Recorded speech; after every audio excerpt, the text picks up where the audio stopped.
The believers are beyond curses. Nobody will say that believers are cursable. We are uncursable. No being has the right to curse us, and the curse remains. Why do I say so? Who are you cursing when Jesus is inside of us? Are you cursing the believer, or are you cursing Jesus who is inside of us?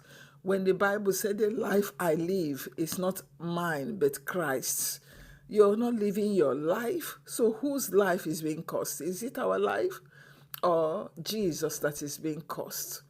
It's not possible for any curse, any believer to be cursed, and that curse will become effective against the believer. I mean, true believers. How do you see the word of God? That the children of Israel, when God set them free from the land of Egypt, from the house of Pharaoh, and bringing them back, he brought them to Moab. There's a man who has power to say things and it will remain. And there was battle between God and Satan to curse his children through the mouth of this man. And this man was a true prophet. Everything he says stand. God is using him. If you say that God wasn't using Balaam, you're a liar. He knows how to provoke the presence of God and receive from God his intention. If we go through the book of Numbers 22 from verse 1, this is the story. It says, "And the children of Israel set forward and pitched in the plains of Moab, on this side of Jordan by Jericho. And Balak, the son of Zippor, saw all that Israel has done to the Amorites.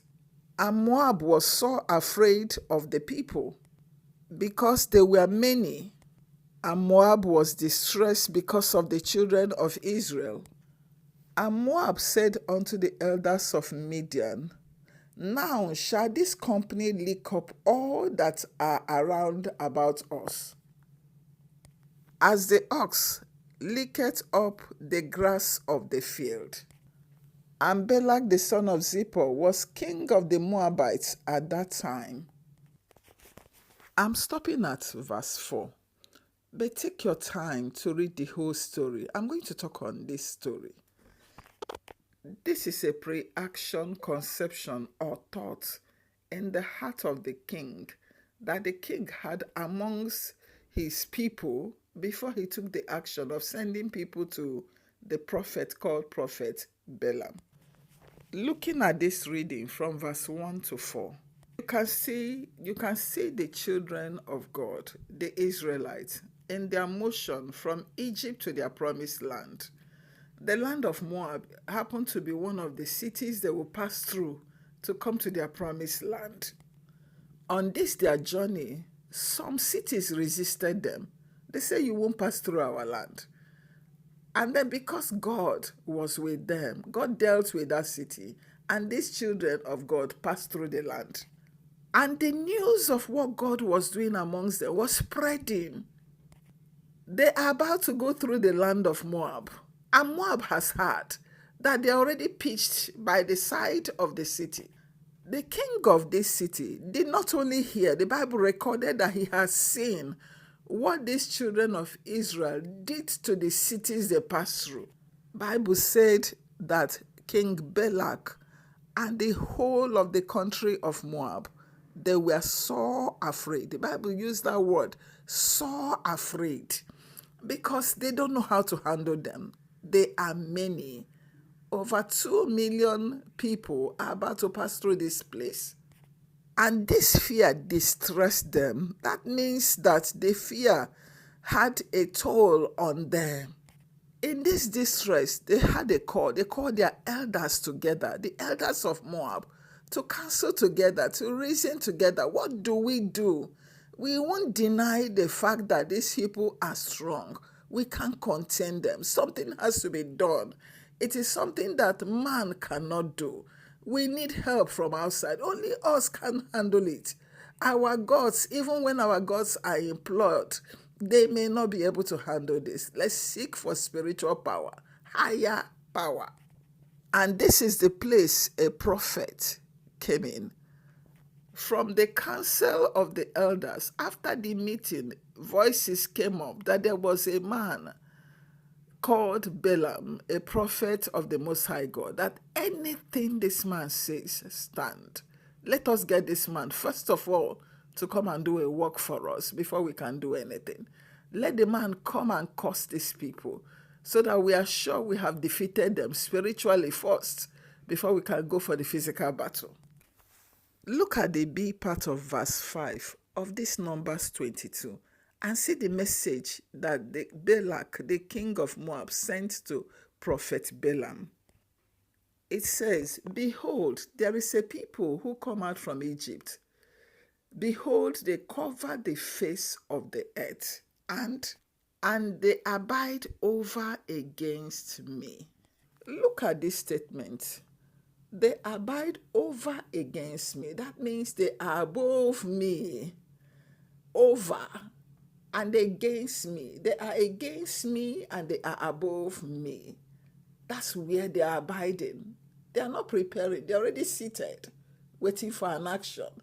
Look at his mindset on that message. He's already defeated. He continues. He said, "Come now, I pray thee, curse me these people, for they are too mighty for me. Peradventure I shall prevail, that we may smite them, and that I may drive them out of the land. For I know that him who thou hast blessed is blessed, and him who thou hast cursed is cursed."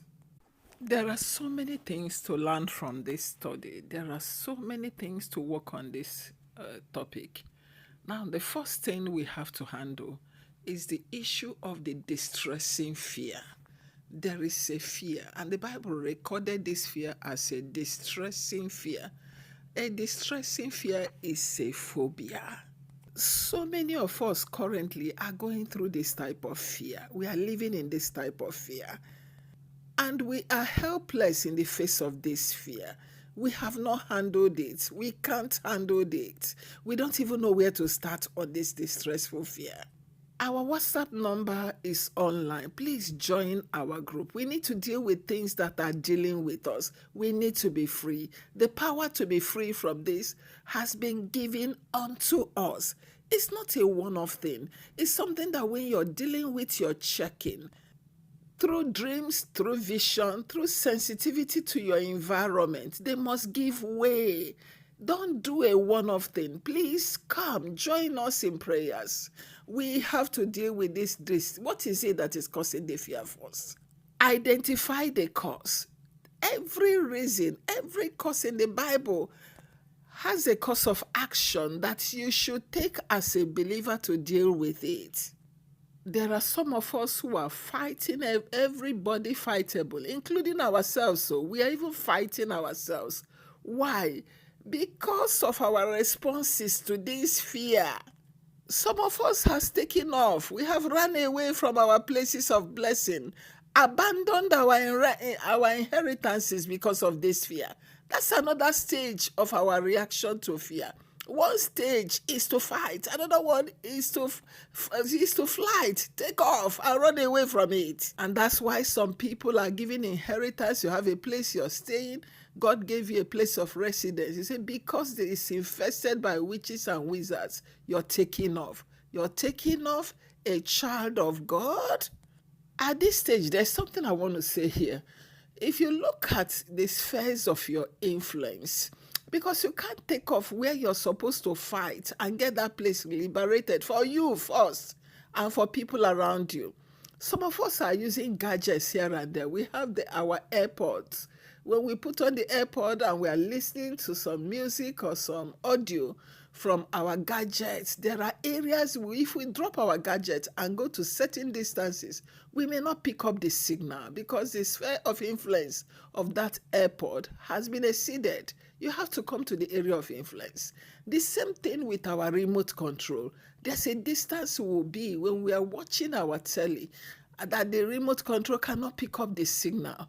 The same thing with us believers. We have our spheres of influence.